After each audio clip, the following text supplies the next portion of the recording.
ఉపాధ్యాయ మిత్రులందరికీ నమస్కారం అండి. ఎల్ఈపి మోడల్లో 6th, 7th, 8th క్లాసెస్కి లెసన్ ప్లాన్ రాయవలసి ఉంటుంది కాబట్టి ఈ ఎల్ఈపి మోడల్లో 6th క్లాస్కి సంబంధించి 10th లెసన్ స్థానిక స్వపరిపాలన అనే పాఠానికి సంబంధించి లెసన్ ప్లాన్ ఇప్పుడు చూద్దామండి. Name of the teacher, name of the school, class, subject, number of teaching periods, number of practice periods, number of total periods.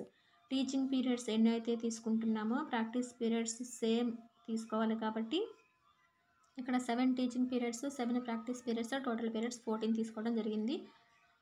Name of the lesson or unit స్థానిక స్వపరిపాలన. Topic first prerequisites అంటే ముందస్తు అవసరాలు. దీనిలో number of practice periods రిక్వైర్డ్లో teaching period 1, practice period 1 కాబట్టి 1+1 తీసుకోవడం జరిగింది.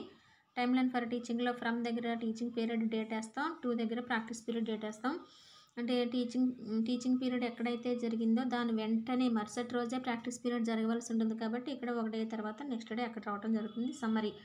సమ్మరీలో ఇక్కడ ప్రీ రిక్విజిట్స్కి ఈ స్థానిక స్వపరిపాలన అనే పాఠానికి సంబంధించిన కీలక పదాలను మనం ఇక్కడ రాసుకోవడం జరుగుతుంది. నెక్స్ట్ పౌర సౌకర్యాలు, గ్రామీణ ప్రాంతాల్లో స్థానిక స్వపరిపాలన, గ్రామ స్థాయి. ఇది ఈ సబ్ టాపిక్స్ అనమాట. స్థానిక స్వపరిపాలన అనే పాఠానికి సంబంధించి సబ్ టాపిక్స్ అన్నీ ఈ టాపిక్ కాలముల కింద రాసుకోవడం జరుగుతుంది. దీనికి కూడా 1 టీచింగ్ పీరియడ్, 1 ప్రాక్టీస్ పీరియడ్. ఇక్కడ మరి సమ్మరీలోకి వచ్చేసి ఈ టాపిక్కి సంబంధించి మినిమైజ్ చేసుకుని ఇక్కడ ఈ సమ్మరీలో మనం రాయటం జరుగుతుంది. నెక్స్ట్ అన్నీ కూడా అంతేనండి. మనం 7 టీచింగ్ పీరియడ్స్, 7 ప్రాక్టీస్ పీరియడ్స్ తీసుకున్నాం కాబట్టి సేమ్ యాజ్ టీజ్గా ఇలాగే రాయటం జరుగుతుంది.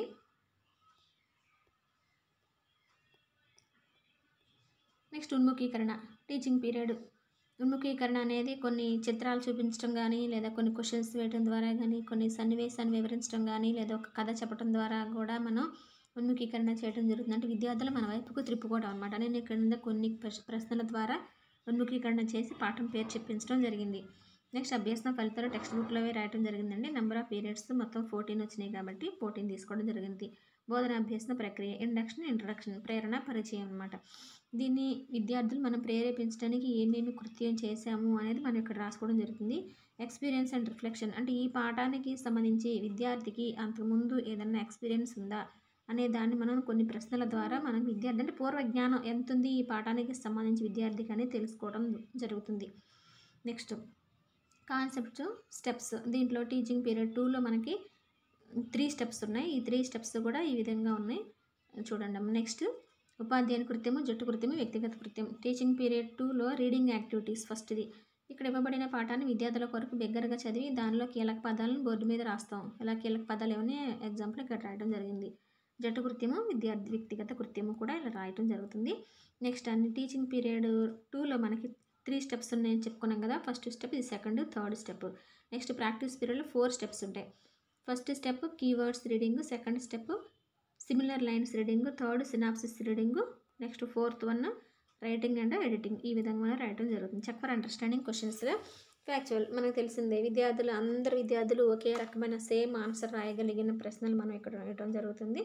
నెక్స్ట్ ఓపెన్ ఎండెడ్ క్వశ్చన్స్ అంటే విద్యార్థుల యొక్క స్థాయిని అనుసరించి అంటే వాళ్ళ యొక్క తెలివితేటలను బట్టి ఒక్కొక్క విద్యార్థి ఒక్కొక్క రకమైన సమాధానాన్ని రాయగలిగినటువంటి ప్రశ్నలు మనం ఇక్కడ ఉండడం జరుగుతుంది.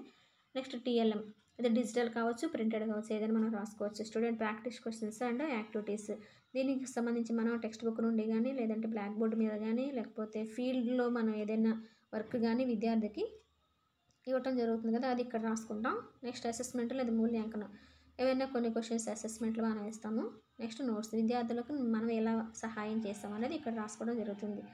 నెక్స్ట్ ఉపాధ్యాయుని సంతకం, ప్రధాన ఉపాధ్యాయుని సంతకం, సందర్శనాధికారి రిమార్కులతో ఇక్కడ సైన్ చేయడం జరుగుతుంది. ఓకే, మన లెసన్ ప్లాన్ అయిపోయిందండి. Okay, thank you to all.